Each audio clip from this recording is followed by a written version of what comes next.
Hello everyone, and welcome to another episode of Dogman Sasquatch Oklahoma Encounters. My name is Lance Hightower.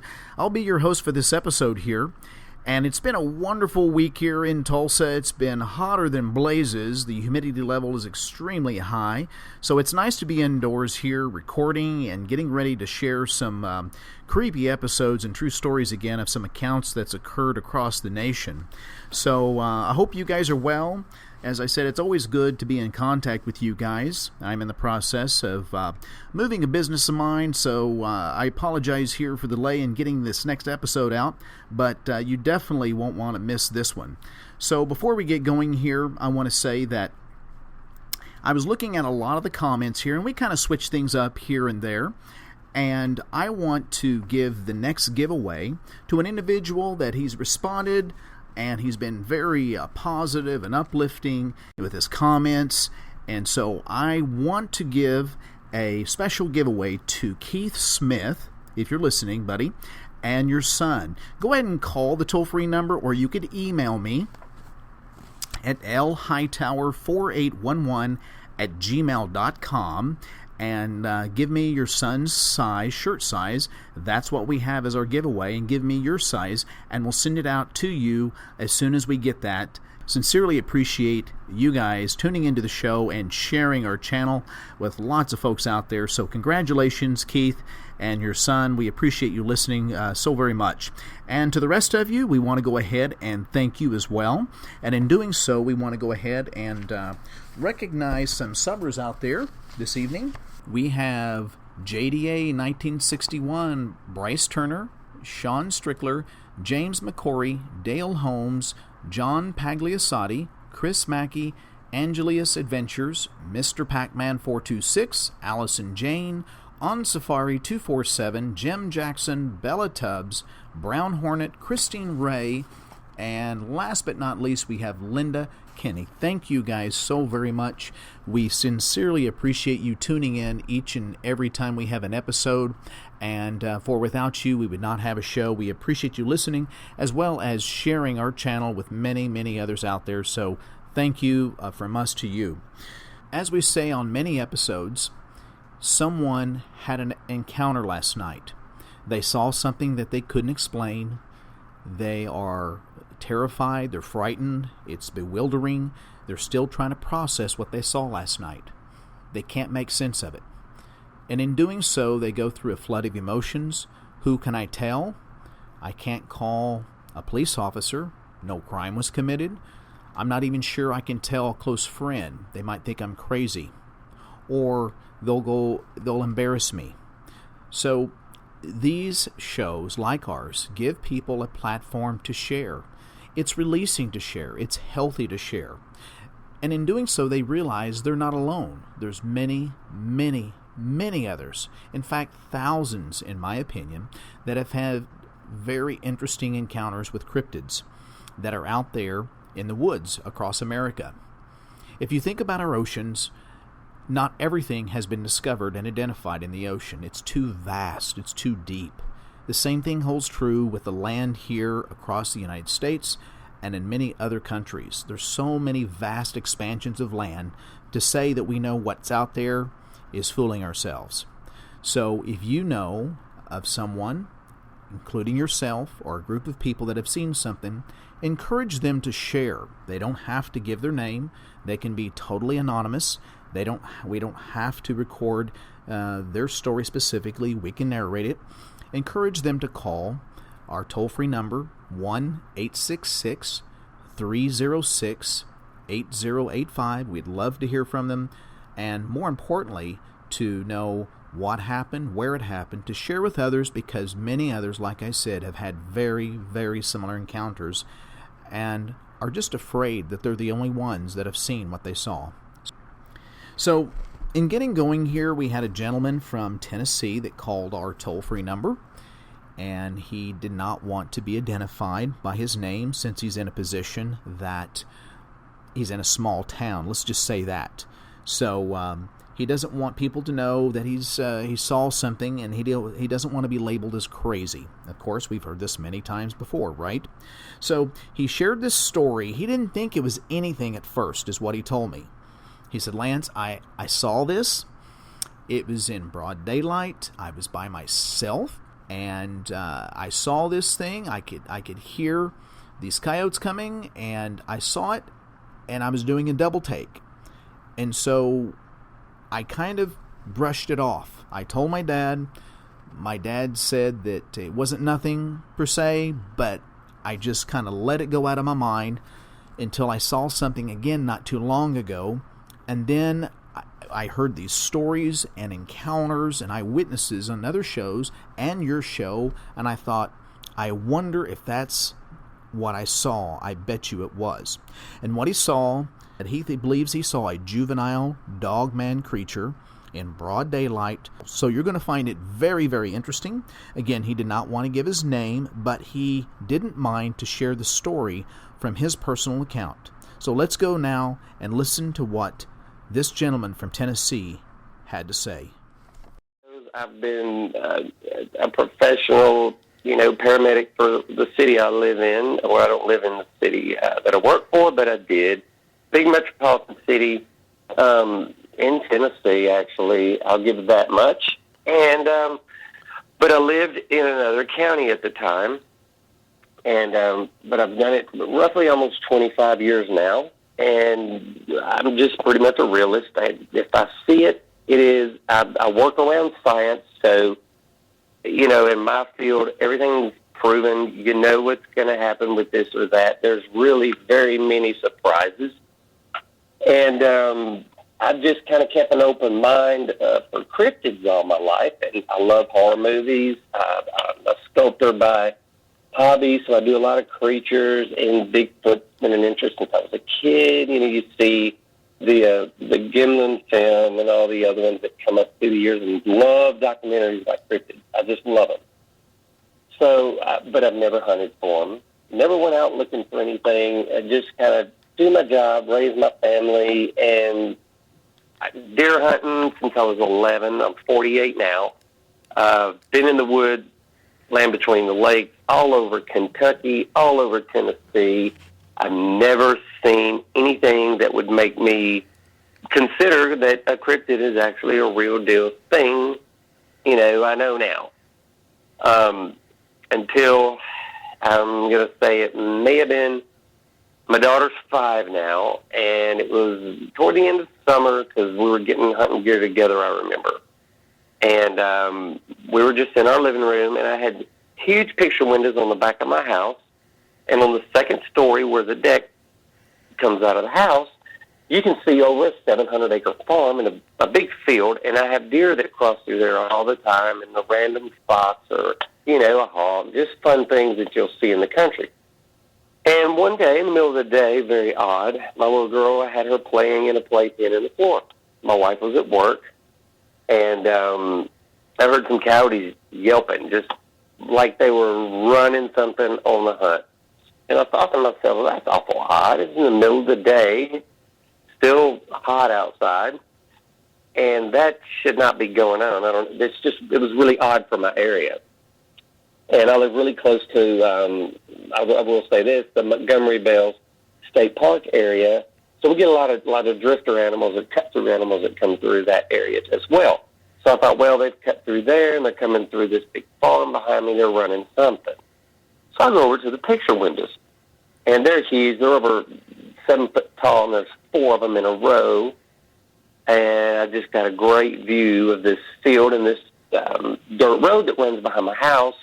There's a barbed wire fence separating my property and the farm. And the first thing I saw, believe it or not, I could hear them, but I couldn't see the coyotes yet. They were coming over this ridge. And right down between my driveway, maybe 50 yards of grass and the barbed wire fence and the farm, there's the dirt road right against the barbed wire fence. And this something, I don't know what it was.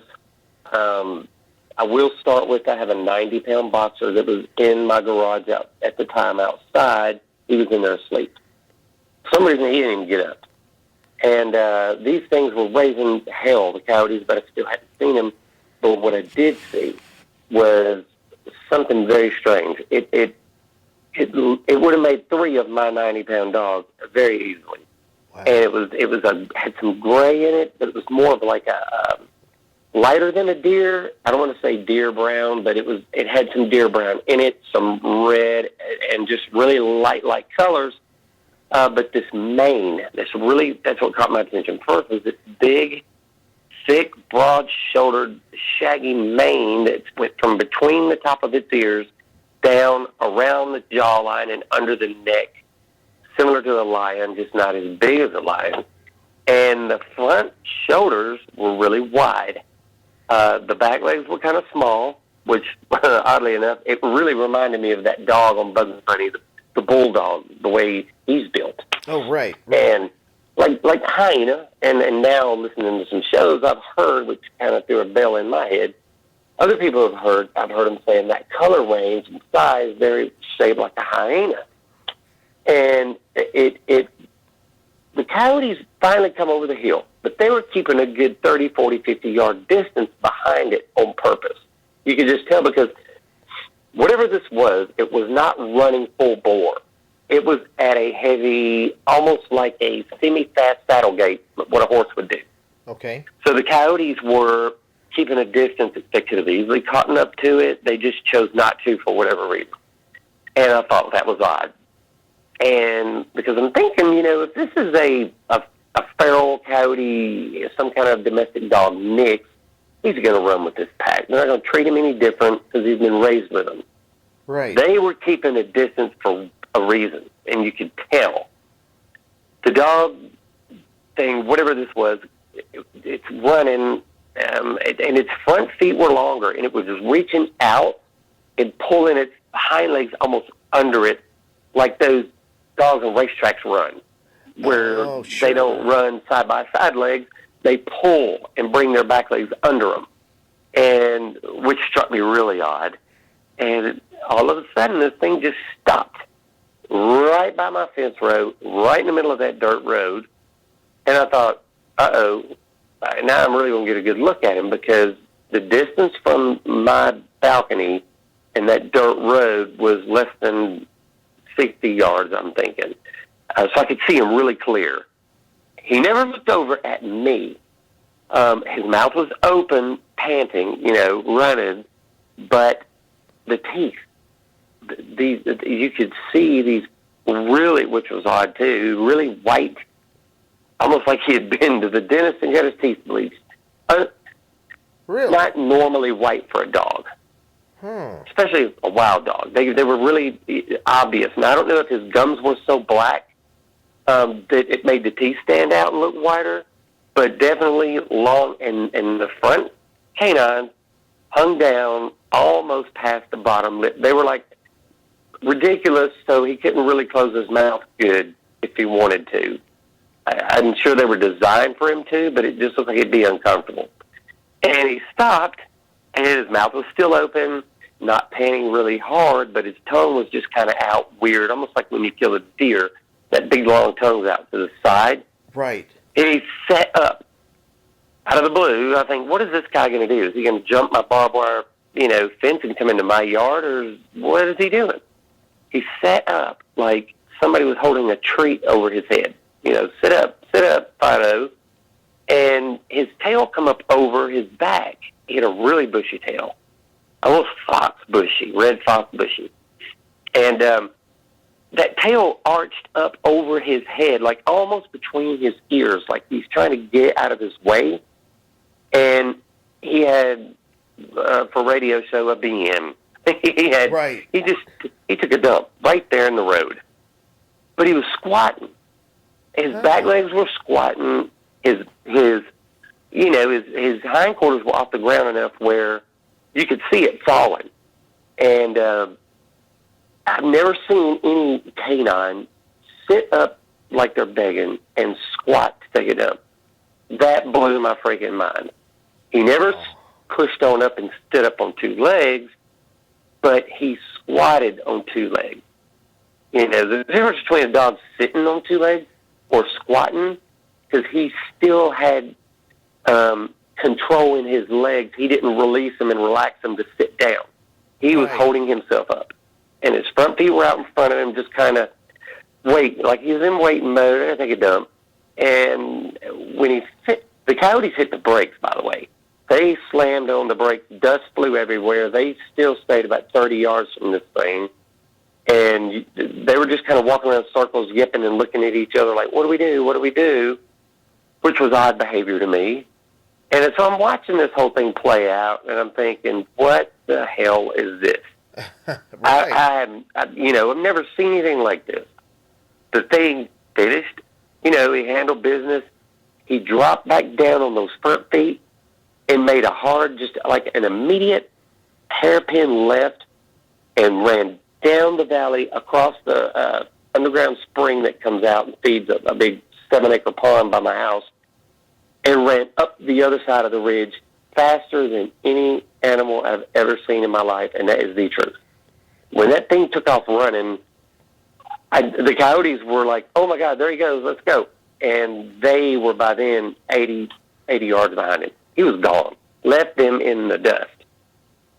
And I'm going, okay, what the hell was that? Like everybody else does. What? It didn't scare me. I'm a hunter. I'm not saying I'm the bravest man in the world. I've been in house fires. I've, had stars in the back of my ambulance that I don't save this one, I'm in trouble. This spooked me a little, but it just, I was more on the, what? I got to figure this out. Because Cryptid, honestly, I didn't know about Dogman. I never heard of anything like that other than Bigfoot. So that never obviously crossed my mind. But I knew it wasn't right. That bell goes off in your head. This wasn't right. That thing sums up. So I immediately called my dad. He lives down the road about 2 miles. Dad and I have been hunting since I was 11. He's taught me everything I know. He's an excellent deer hunter. He knows deer like he owns every deer in this county. He can tell you what they're going to do, when they're going to be in a certain spot. So I call him.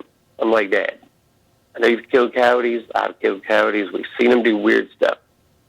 But I saw something today. I need you to tell me what I saw because I don't know. And I described it to him. Of course, my dad, old country guy, laid back, very non-confrontational, he just easy going, oh, you probably just saw an old inbred coyote mix. I said, Dad, this thing made 3 of Kane, my boxer. He said, what? I said, yeah. I mean, it was huge. And it was built like a bulldog, and I told him the same thing, from Bugs Bunny. Really big, husky in the front, big shoulders. Right. And it had a mane. And my dad's like, a mane? Are you sure it wasn't just the mange and it was shag? I said, no, I said mane, like a lion mane. It just wasn't as big. And it went from between his ears down the back of his neck like a hyena, just thicker fur, but you could still see those bodybuilders have bowling ball shoulders. Yes. They refer that as, dude, you got bowling ball shoulders. They were almost like that. Yeah, like large deltoids. Yes. Almost flat on the outside, flat across the top, but still wound and out there. Right. And then the legs went on down, tapered down to the front, big feet in the front. They looked bigger than the ones in the back. And that barrel chest in the front, it stuck out like almost somebody with the old lungers that have developed barrel chest. It almost looked like that. Ridiculous. It didn't look right compared to from the back of his last rib to his tail. That didn't match the front end. It was that, different. Heinish, like I've heard you guys say. Yes. That is it in a nutshell. So I just wrote it off as, well, Pop says it's probably a old feral dog mixed with some coyotes, and he just got big. I never bought it, okay? In my mind, that's not what that was. But I just put it out of my head and went on about life. I never looked into it, never went out and picked up any, dung out of the dirt road, which I now just kick myself in the rear end for not doing it. But I wasn't into that. I wasn't looking for Bigfoot. I wasn't looking for anything remotely close. So to me, it was a turd, and it's going to stay out there in the dirt. I just never crossed my mind. I wish I had them now. So I just never really thought any more about it until I started listening to your guys' shows. One night I was bored, and I loved cryptid stuff, Bigfoot, monster movies, so I found some of the shows. I never even knew they existed. I started listening to them, got hooked, and when I heard the first Dogman story, I thought that was really cool. A wolf man, holy crap. That's my favorite horror figure is a wolf man. So I started listening to those. And the more I listened, the more I heard little hints about people seeing things like what I saw, almost to a T. Mm-hmm. And a bell rang off. And so I called Dad again. Hey, man, you're never going to believe this. I said, you remember that thing we saw, or I told you I saw in the backyard? Of course, he didn't remember till I elaborated. Oh, yeah, that hybrid thing you probably saw. I said, no, man, I think I saw something called a dog man. And of course, he had no idea what I was talking about. He just laughed at me. I said, Dad, seriously, you got to listen to some of these shows. And I started telling him about it. And he said, well, there's a story about people seeing this gray, upright walking wolf in Montgomery Bell Park for years. That there's supposedly one of those things you're talking about over there, and they're calling it a werewolf. I went, really? So I looked that up. And it just went from there. I've been interested. I've been listening to everything I can find. Just for me, had no interest in calling or telling everybody because I don't know that that's what it was, but it sounded more and more like that's what it was. Either a juvenile running with coyotes, and they were going to snatch up the rabbit if he didn't get all of it, helping him hunt, teaching him to hunt, but it looked more like they were just trying to hold back for an opportunist meal. Right. So the more I listen, the more I'm convinced. I know now. I did see one. It may not have been full grown. It never walked on two legs. But definitely was not a hybrid coyote mix. That I've always known. So, now I think I know what it was. So I'm pretty sure. If I was a betting man, could go back in time, I'd win the bet. Right. I just really feel like, you give me your opinion. You know more about these things than I do. You've heard way more encounters than I've heard. Probably a lot that never even make the air because people don't want to be on the air. But I bet you've got some correlation somewhere with what I saw. Oh yeah, that matches. When you look at some of the African animals, the closest thing I can think of when it comes to anything of the canine or dog kingdom is almost like a hyena, where to a certain degree they have a smaller mane. It's not quite like a lion's mane, but a mane to it around the shoulders, and it's hunched at the wither of the shoulder. The height of the shoulder is where this mane is at, and it's kind of upright all the way over the top of its head, and it goes under. But it's not as large as what you're talking about. But the hind end is lower than the front end is bulkier, and how it runs is it pushes itself. It pulls itself like you're talking. It doesn't quite look like a German Shepherd running or a normal domesticated dog. It's so beefed up in the front that and its arms are longer that's how it has to kind of a gallop run. And yeah, it almost reminded me of a gorilla. Yes. Big silverbacks when they're charging and they throw both feet out or arms out in front and they pull their back through under them and that back and forth running. That's kind of what that reminded me. It almost ran like an ape, but more graceful, more smooth, and way faster. That thing, he handled business. He said, I'm leaving this spot and I'm going way up to the horse farm. And he got there before I could even shut the back door. So where were you standing again when this happened at your house? In the living room. The big windows, my house has 36 windows in it. It's a Victorian-style house with a turret on the top and lots of bays all around it. Okay. So where my big stone fireplace is, if you're sitting watching the fire, your peripherals, you can see out 4 7-foot windows with the blinds open like you're looking at a movie screen. So I can see my entire backyard, which is cleared with trees because I can mow it. And then from my ditch line out, I can see the woods area. And then from the left over, I can see a cleared off field, 700-acre horse farm. And he was between, he never got in any woods. He was on the old logging road between mine and my neighbor's property. And he stayed in the clearing the whole time because my neighbor had just bush hogged that field. So even running, I could still see his height and everything as he went down, jumped that freshwater spring, and shot up the other side past that double silo horse barn. I could see him the whole time. So I walked out on the deck when he stopped. No, I'm sorry. Take that back. I was on the deck when he stopped already. When I finally caught a glimpse of this thing coming down the fence road. And that's when I opened my deck door and walked out on the deck, just out in the open versus looking through the windows. And I stood on the deck of the house, and all was between me and him was the turnaround paved driveway in the back. We had a patio where you can park 3 cars out in the open if you want versus pull them in the garage or wash them, play big square pad, right. Concrete. That part of my yard, the fence and him. So another less than 60 yards clear shot, probably 50, I would say. It ain't even half a football field. And it's hard for me to judge that spot, even though shooting my bow when I practice, I shoot that angle so it doesn't glance and go toward the house on the other side. So I pretty much know my step-offs through there, but not that far out. So I'm going to guess, and I would say 40 to 60.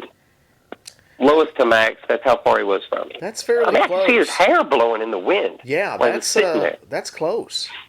Yeah, it was close. I could see this thing plain as day, and his face looked like, his nose was a little bit longer, the ears had no hair on them, which I thought was strange, because that mane, where it went between his ears almost to the center of his forehead, if you took some mousse, you could have made an awesome mohawk out of it. Yeah, that's what I'm visualizing. That's the way I can describe it. Then it went down his neck and spread out across his back and shoulders, and then around the front, almost to a point. I couldn't see the front view real good because most of my view was at an angle, but I would bet you money that it went down to a point right between his breastplate. It just looked like that's the way it was laid out on him. So you said this was about 3 times larger than your large dog that you had. So in your best guesstimation, what is the rough poundage you think this creature weighed at? And I'm going to say this because I think I can be pretty accurate with it. Sure. If it wasn't for those wide shoulders and that big heady mass in the front, and his legs were really wide, even from the let's call it an elbow. The elbow to the end of the paw was like Popeye, if that makes any sense. And then his shoulders were big.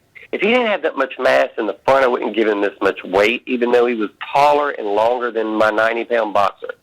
But that thing was between 300 and 400 because of sheer muscle. Wow. Deer, you field dress a deer, you're getting less than 200 pounds. This thing, guts, muscle, and all, and the girth on him had to go 300 minimum. Wow. Had to. Wow. He was 3.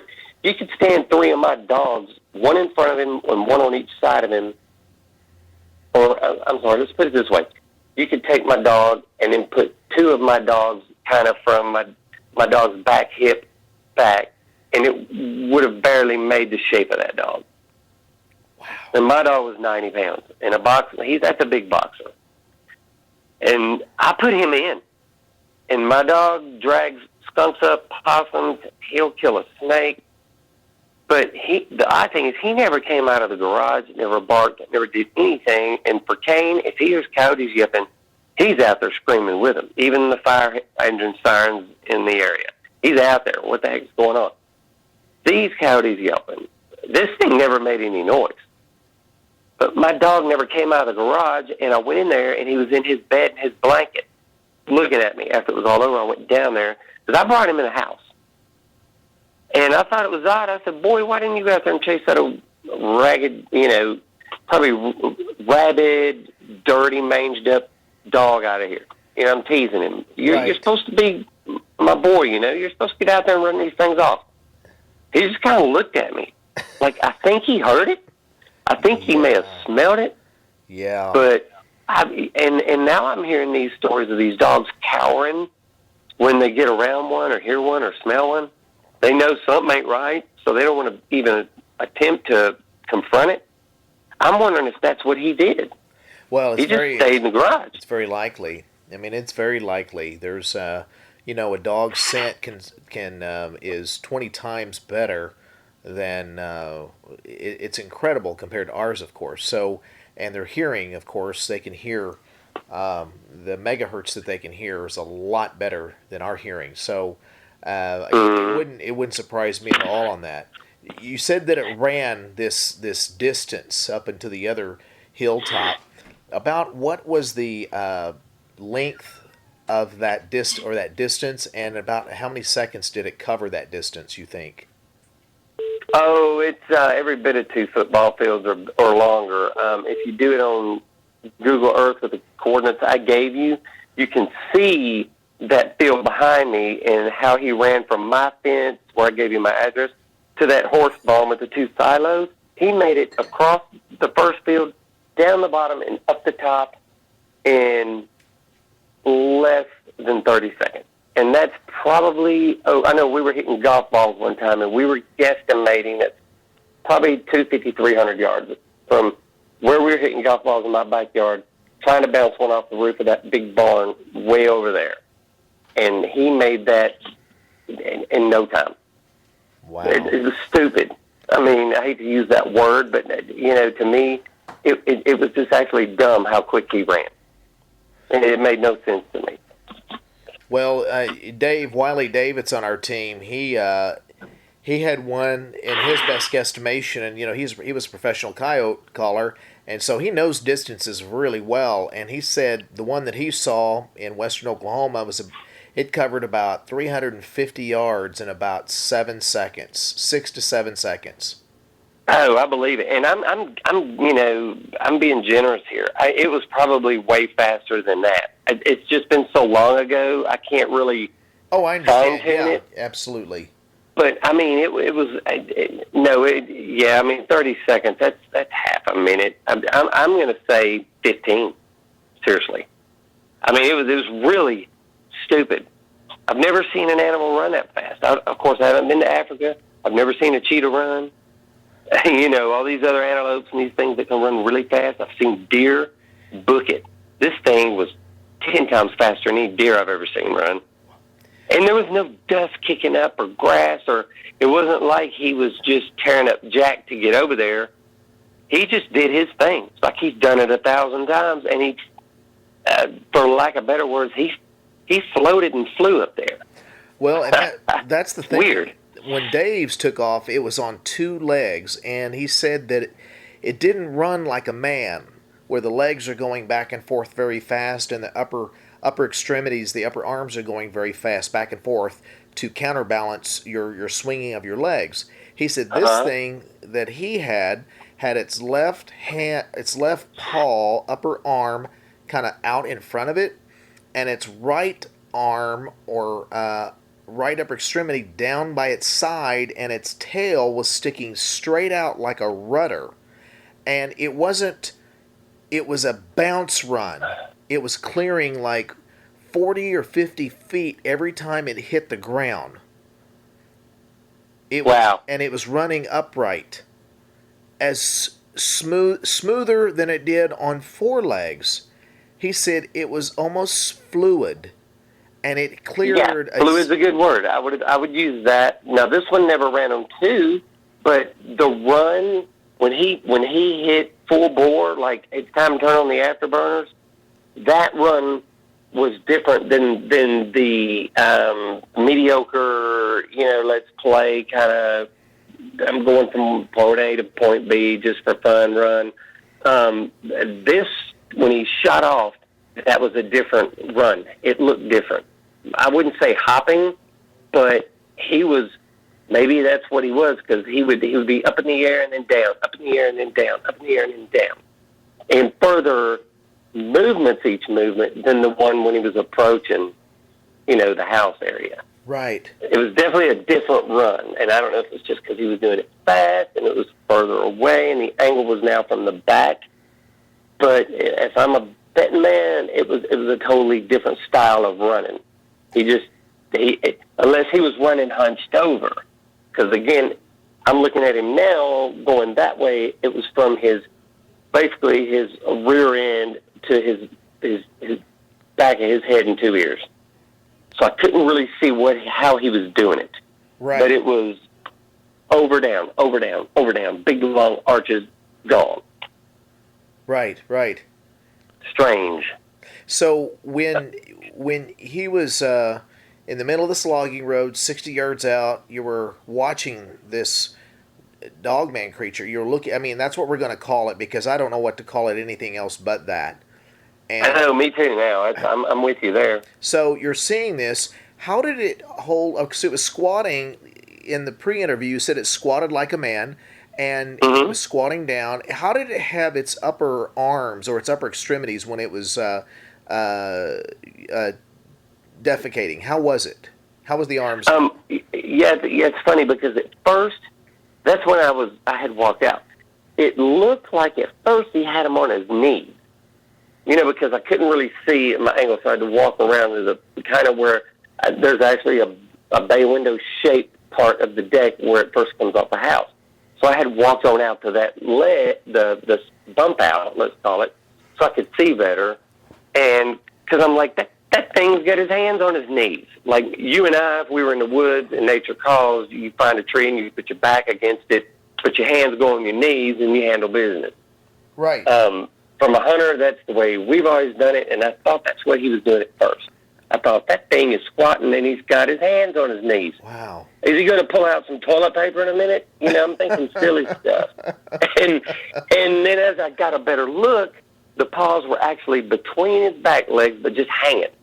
Like bent at the wrist, like a begging dog, just not high up in front of him. But they were leaning over between the legs. He was kind of hunched over. That big back, I guess he can't help but look like he's hunched over. But his rear end was high up enough off the ground that I could easily see it falling out of him. And he was bearing weight on, let's say, the sides of his thighs and his calves was bearing all the weight. He was not relaxed and leaning back against the tree, obviously. He was having to hold himself up, but he was doing it on purpose. And it looked like he was up on the front balls of his feet with his heels off the ground. Best I could tell. Because I'm looking at this and I'm going, well, how is he doing that? Dogs don't do that. How is this thing doing that? Because I kept trying to figure it out. And the best thing I could come to is he's squatting and he's relaxed. He's not worried about those coyotes behind him. He never turned and looked at him. He never turned and looked at me.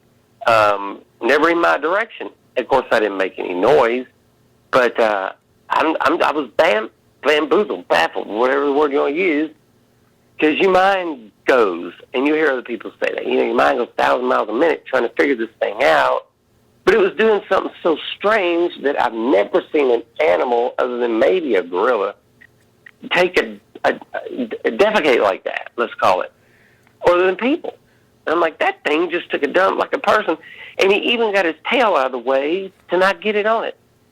He raised it up over his back. Now, I don't know how he had that kind of control. I don't know of any dog that can have enough tone in that cartilage. I don't either. To pull it up like that. But he got that tail out of the way on purpose. That was obvious. It was real slow. It'd come over. He took his time. And it all happened at the same time. He was squatting, hands were dropping down between his front legs, and that tail was coming up real slow. And I thought to myself, that dog's about to take it up. My dad always says, when he sees a dog or an animal, defecating in somebody's yard, he'll say, look, that dog's getting ready to jump over something. It's just a joke, he says. This thing literally looked like it was, on a commode. It didn't look like it was getting ready to jump over something. It looked like it was comfortable, but bearing weight on the legs.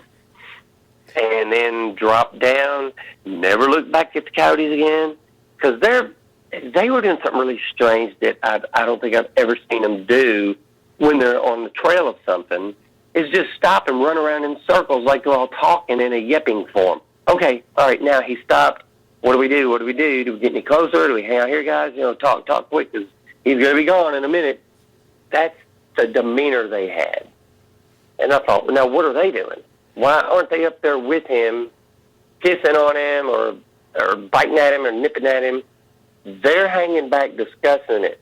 And then he was gone. And they looked up, they started yipping again, and by the time they got across the first hill, before they get to the spring in the bottom, he was already out of sight. He left them in the dust. And I don't know where he went from there. There's a horse farm up there with show horses where they train them in this big, huge 100-and-something-year-old horse barn. It's a business. And there were people up there, I'm sure. Where he went, I could not see. Once he got up the top of that other hill and hit that tree line of another section of woods, he was gone. Well, could you see what did... Well, a couple things here. We've heard previous encounters on other shows like ours that people have seen these things with running with coyotes on numerous eyewitness encounters. And so that's the other reason I decided to call, is because I was putting my puzzle together in my head, and the coyotes that people are saying, like you're saying, have been spotted with these things, hanging out with them, or yipping, and all of a sudden you see a dogman show up. That's when the correlation hit that must have been what I saw. Because This thing didn't look like a coyote, or it looked like something out of Africa that we haven't found yet. And the coyotes were with it. And there's a fence row, a water source, streamline, food everywhere, and the state park nearby. And I'm on an Indian reservation real close by. Just everything started coming together from listening to the shows. Right. The puzzle pieces were there to call you. Well, that's all I can say. And, I can say honestly, I've never heard of anyone on any show seeing one of these things defecate. So this is quite amazing what you saw, really. And I was just curious, how many coyotes did you see that were hanging back? I didn't count, but thinking back now at the pack and how big it was, I would have said 8. At least 8. Wow. Well, maybe 10. There was a bunch of them. And they were all sizes. There weren't pups, but there were juveniles and big adults. I got a buddy of mine that's a coyote hunter out here in my area. He's now retired and from a fire department, and he now does it full time. He gets calls from farmers. I need you to get rid of some nuisance animals. I got coyotes everywhere. So he, I can say his name, Greg, at least. Greg goes, and he's really good. This guy can hit one at 400 yards in the ear. He calls it a dirt nap. We're going to get some of the dirt nap today, about as many as I can get.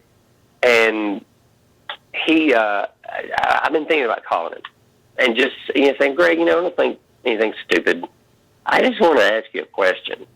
And just see. Sure. If he's seen anything remotely close, or go, you know what, yeah. Because he's in this area, and he does it for pig farmers, the cattle farmers out in this area. That's where he goes and gets rid of these nuisance coyotes for them. And I'm just wondering if he's seen that thing or something like it. Well, it's very possible, and he may keep it quiet until you bring it up and you guys are just together. So that'd be something definitely to ask him. Yeah, he was my partner for a while on the ambulance that I worked on, sure. And he never brought it up. But Greg is kind of the quiet, shy type. He kind of keeps to himself. He's a super guy. Would give you the shirt off his back. I don't think he would voluntarily start telling people, because probably like Wiley, it was one of those things that that ain't right. If Greg saw it, he knows canines well enough, he would have said, that's not right. That ain't supposed to be here. Exactly. So he would probably keep it quiet, unless somebody like me that I've been in hairy situations for him. He's had my back, with what we do for a career. He would come clean to me if I asked him. I just haven't done it yet. If he's seen one, he'd tell me. Sure, absolutely. I know he would. Yeah, or something, maybe not seeing one, but hearing something strange, seeing something unusual with coyotes and how they behave, maybe something like that. Something, yeah, there could be, and that's what I would like to do now. And another reason I thought, my kennel is so short. It didn't walk on two legs. It didn't give me that look like I could eat you, but I'm gonna let you slide. None of that scary stuff. So that's why I was so reluctant to call when I first decided that's what I'd seen. Mm-hmm. Until I started thinking, these guys need to know every little thing, because it's a huge puzzle we're trying to put together here. Oh, absolutely. And any piece of that puzzle you find under the couch, you got to go stick it on the puzzle, see if it fits. Absolutely. And that's why I gave you my story, because I thought maybe they'll find something in there, and lo and behold, you did. The whole defecation thing. Now we know how these things probably take it up. They probably squat like we do, which is really strange to me. Well, and aside from that, which is highly intriguing, aside from that, you and I, on the pre-interview, also talked a little bit about some possibilities, which is not far, I think, from the likelihood or truth, and that is, what was the reason that the coyotes, or why is the reason the coyotes hang with these dogmen, or vice versa? We don't know, but there has to be some type of symbiotic relationship here. Either that the coyotes, and Dave calls them land sharks, they're hanging around this thing, and being that it is much bigger, much stronger and faster, the coyotes obviously recognize the alpha predatory or this imposing stature it has, that it's the alpha male or female, that they're not going to mess with it at all. So anything that this thing kills, they get the leftovers. Or is that it's also where this may have been, based on other episodes and other encounters we've had, that this is, even though that is a large canine creature that's extremely bigger than any domesticated dog we're aware of, that compared to some of the sightings where people have seen 600, 700, 800 pound dogman, this may have been a juvenile to a certain degree, or a young maturing dogman, that it is being taught how to hunt in packs, or how do the coyotes do it? I mean, I don't know. We don't know that, but there's some type of a relationship association. We see this time and time again, and so it's very intriguing to note that. Yeah, and and I'm like you. Earlier in the pre-interview, I had told you my thoughts on the whole thing was, knowing animals, knowing animal behavior as much as I do. I'm no pro at it, but based on longer than that. I mean, from 11 years old, it was my first full, from 4:30 in the morning till dark at night. Dad said, "You stay in that stand. You don't get down unless you kill one. You need to learn how to stay in the stand all day before we get down at noon and go eat lunch and play a while and then go back. I want you to build up some stand stamina." So, seeing coyotes run and doing weird things and blah, blah, blah, I'm thinking, I gotta find something somewhere. There's something I've seen, or something from all these years of being in the woods, and I can't find it. I've never heard of a Sasquatch. I've never even heard a weird sound. The first time I heard a deer blow, I thought I was going to fall out of my tree stand. It scared me so bad. I didn't know what that sounded like. Right, right. Like, what the hell was that? But watching the animals over the years, I thought, okay, I've listened to all these stories, you guys, and they're great. Some of these encounters are just mind-blowing with the details, that it's obvious these guys saw an upright walking freaking werewolf of some kind. I'm thinking, I'm putting two and two together, and I'm like, I'm wondering if, and this is out there, I'm reaching. for anything right now. And we talked about how it's possible that they have a relationship with coyotes, because I know they'll protect them. I've heard stories where a coyote's been in trouble or someone has shot one, and a dogman comes in to help that coyote. Right. Or get in the middle of it and fix it for them. And I thought, well, maybe they have a hunting agreement where the adults say, now you get out there, not literally, but they in dog talk, they say, now get out there, you run with this pack of coyotes, 'cause I don't have time to mess with it right now. You're going to learn how to hunt scrub meat, rabbits in fields, squirrels, grouse, mice, whatever. Show me what you can do, because these coyotes are going to show you where to go and how to find them. Because a lot of them have been reported in fields and open areas and running with them. And, so that's what I'm thinking. He's learning. This is a young one. But the other thing that keeps me from that is the coyotes they were afraid of this thing. It was obvious. Yes. They hit on the brakes, slammed on the brakes when it stopped and stayed about 30 yards back. And they were discussing, what do we do? So it was obviously they were afraid of it. So they weren't on a buddy, here, you can borrow my pocket knife relationship. Right. It was obvious they were keeping their distance for a reason.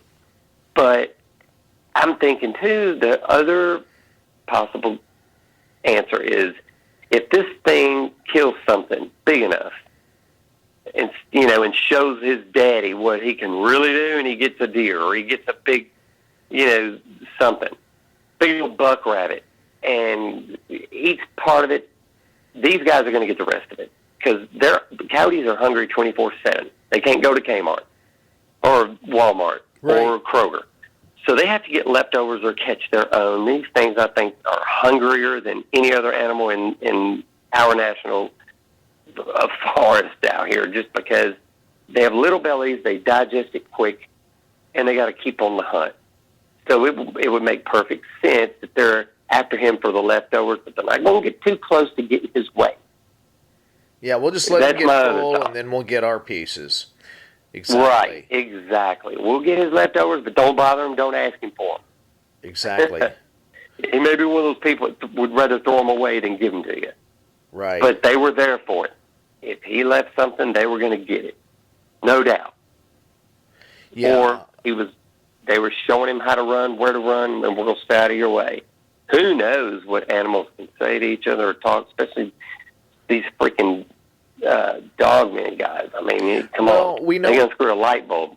Well, and that's it. We know that animals have a language. We may not understand it, and it sounds kind of silly to say that animals have a language, but, in having our discussion, again, I'll use Wiley Dave as an example.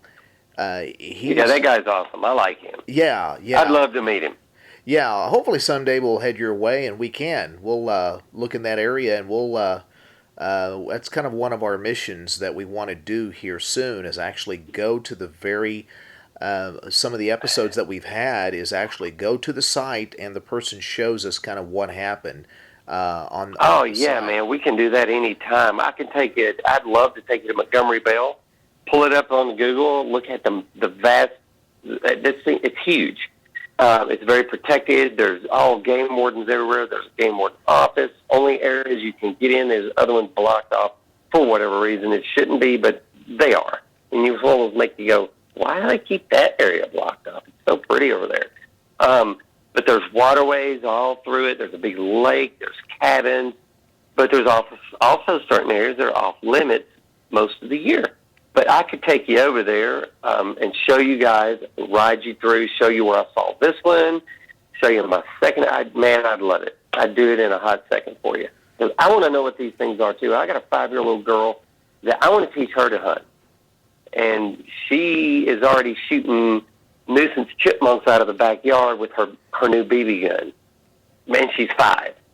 So I want to teach her to deer hunt. But I want to know what the hell is watching me, if anything, before I get my kid out in the woods. Right. That's just where I stand right now. Not because of all these shows have scared me and oh my God, it's because of what I've seen now. I know there is something out there. And I've always believed in Bigfoot, but even though I've never seen him and I've hunted LBL, we had a 300-acre farm in Hopkinsville, Kentucky. I hunted for 25 years, very remote, off the Penny Ryle Parkway out that way. I'm sure Wiley Dave knows where that is, and Don will too. Mm-hmm. I've been in Pickwick hunting and fishing through those. I've never seen anything remotely close to something that would scare me out of it. Well, other than another silly hunter that hunted too close to me, and he's probably going to shoot me. So I move. But all these scary places, people say, I'll never go back in there. I've been all over that stuff. Yeah. Game reserve, everything. Well, and that's something, people can go in areas that they've never seen anything bizarre. They just see wilderness and animals that they would expect to see, and deer they would expect to see, and sounds they would expect to hear. But you have another individual that goes into the same area the following day, week, month, or following year, and they have bizarre vocalizations and sounds, and they have encounters, and it's kind of a hit and miss with folks. It's really, really interesting, and we don't know what. It's like hitting the lottery, I think. It really is. It really is, and there might be some association or prevalence to the phases of the moon. I mean, that's how coyotes are. They we got that eclipse coming too. I mean, they're telling what that page is going to turn for us. Yeah, I mean, phases of the moon. Animals move according to that. They move according to temperature. They move according to barometric pressure, humidity levels, and winds. So there's a lot into it. So when everything kind of lines up, if you will, just right, that's where people can be, if you will, at the wrong place at the wrong time, but to see or have an encounter, and that they never expected. Of course, when that happens, no one ever has a camera, and if they do have a camera, they're so in awe of what they're seeing, they don't even think about taking a picture. And sure, and I totally, when people say, "Wow, they take a picture," and all this hem-haul stuff, and I'm thinking, you know what? I can see a buck come up out of nowhere when I'm deer hunting that looks like he's got a rocking chair on top of his head, and I can barely get my gun up to shoot at it. I'm shaking, buck fever, blah, blah. So how in the hell am I going to get a picture out when a wolf man stands up out on me 30 feet away? I'm not. Right. I am not going to pull a camera out. I'm going to be thinking, processing, what is this, and how do I get out of here and keep from eating? Hell with my camera. Exactly. Exactly. And I think that's what happens to everybody. And that's happened to lots of these hunters that are very experienced outdoorsmen, men and women, that they have an encounter. Of course, they can't understand what they're seeing, and a lot of them forget they even have a gun strapped to their back, or they've got a pistol on their side or a knife on their side, and they just run like hell. That's just that fear, that primordial fear, just overwhelms them, and they either are froze or they take off. And you can't much blame them when something like that is confronting with them, and they're just their brain is going, my brother Lane would say, the brain is going crazy. What is this? Is it this? Is it that? No, it's not that. And so your brain is working 1,000,000 miles an hour trying to process, and you're just studying this thing. And so you're just kind of frozen, and sure, that's how I would be. And if this thing had stood up and turned around and slapped all the ass off every coyote out there, that would have scared the hell out of me. But the fact that it never did anything human-like other than the way it squatted, that was just really bizarre. It didn't scare me. It just, I'm not saying I'm tough. It just didn't do anything that would frighten me being a hunter and being in the woods and knowing how coyotes and feral dogs and weird dogs that breed with them operate. That's where I was leaning. Like, what did they breed with? Is that a big old, just a shaggy Labrador? Or, what could that possibly be that these things have hemmed up with? And then I'm going, it's not. a good shape, and I hate to use this because a lot of people have, but it's the damn truth. And I meant to say this earlier. The movie American Werewolf in London. Yes. When that thing walks out of that movie theater, and you see it walking, and that big, broad front shoulder with the small back end, that is exactly how this thing was shaped. Oh, exactly. Man. Yeah, it's... So that's only visual I can think to give you that you would be familiar with. Get close. Sure. Well, that's the... unfortunately, but fortunately, that's the exact same analogies some people on the air and off the air have used in describing, just like Wily Dave did. Dave said, if you watch, any of these werewolf movies, like Van Helsing, he goes, paint it black, and that's what I saw. Oh, yeah, man. I heard him say that, and I thought, how did he keep from passing out?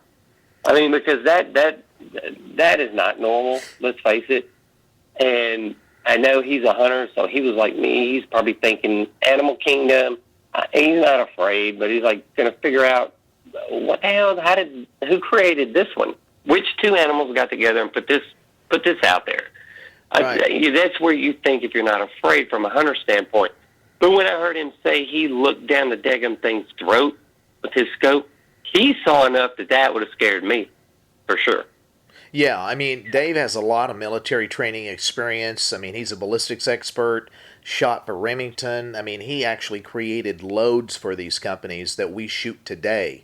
And he was the tester, he was the developer. So, with his military background, he's killed over 10,000 coyotes over 35 years. And so he knew instantly something wasn't right, when he saw this thing. And that's when this thing stood up, he was just like, okay, what's going on here? What is this storm? The chili bumps come on, and the hair on his neck stood up, and that's when he was running rampant in his head, trying to process, what the hell is this?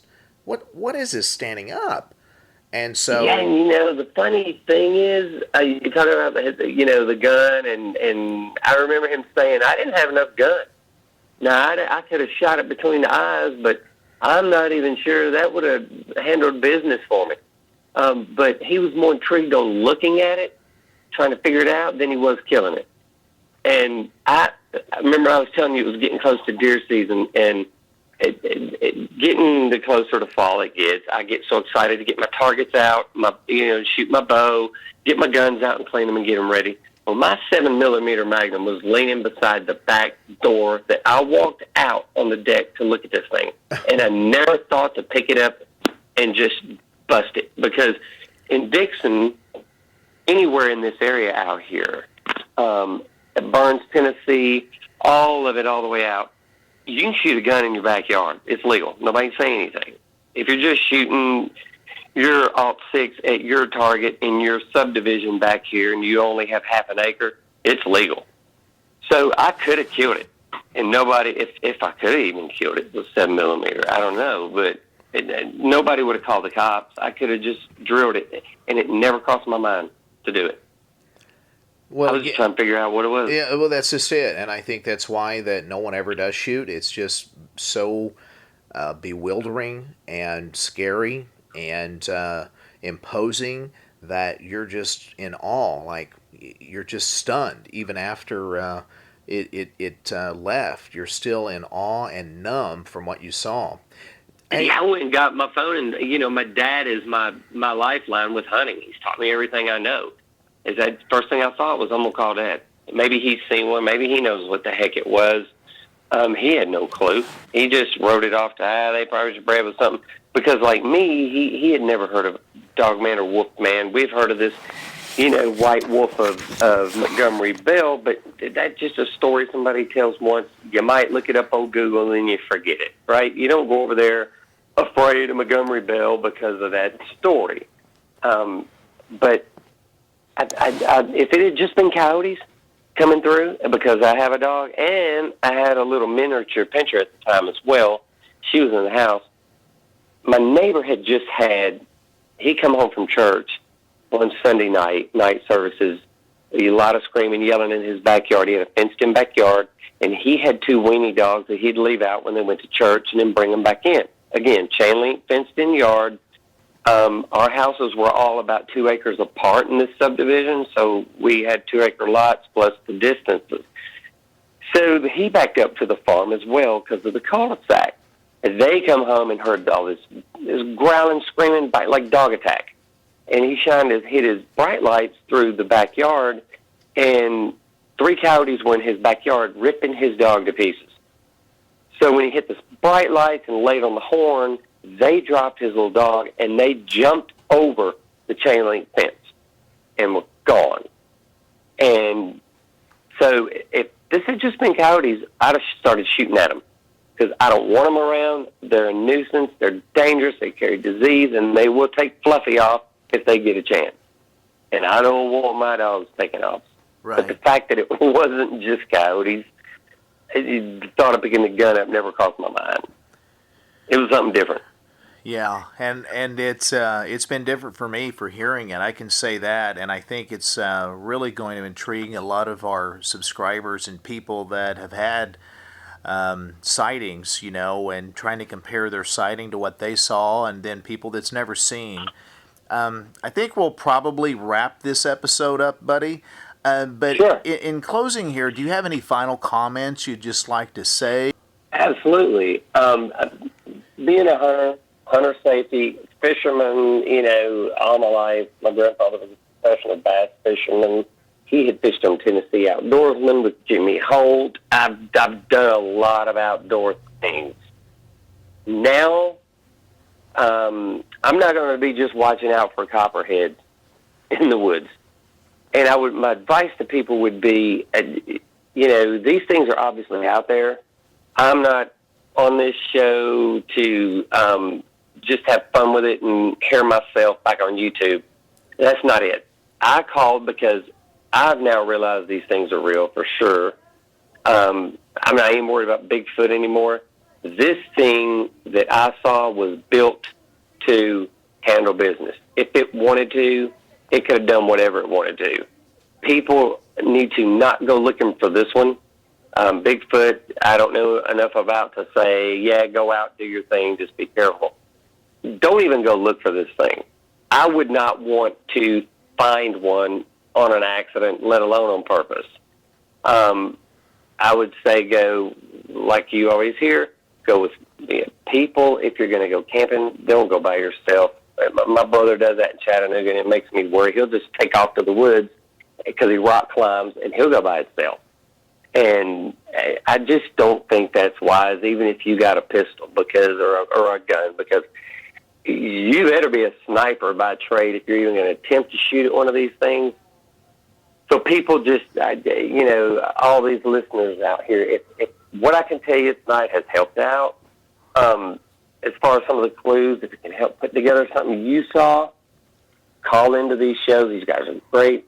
They listen, and they're actually trying to put this big piece this big puzzle together. So every piece they can get's great. Just stay out. Go hunt and do your thing. Be more careful than you've ever been. There's not just snakes out there. And it wasn't a bear. Can I say that? Everybody always says that. I know what I saw, and it wasn't there either. People always say that. This thing was there. And I just want people to be careful. Camping with your family. You've got to be aware that these are real. If you don't believe it, for us, believe it. For people that have seen it, believe it, and be extremely cautious. Listen to everything. Stay in designated areas until we as Americans, and people are trying to figure this out, until it comes out and we know what this is. Just be on high alert.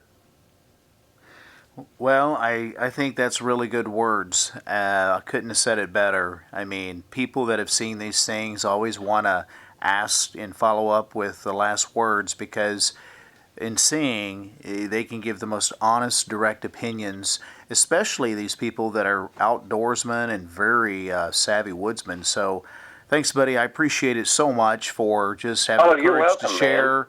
and your knowledge and the details that you've had. And we'll keep in touch. I'll go ahead and I'll probably give you a call again this week and just follow up, and we'll chat some more. And I appreciate your time.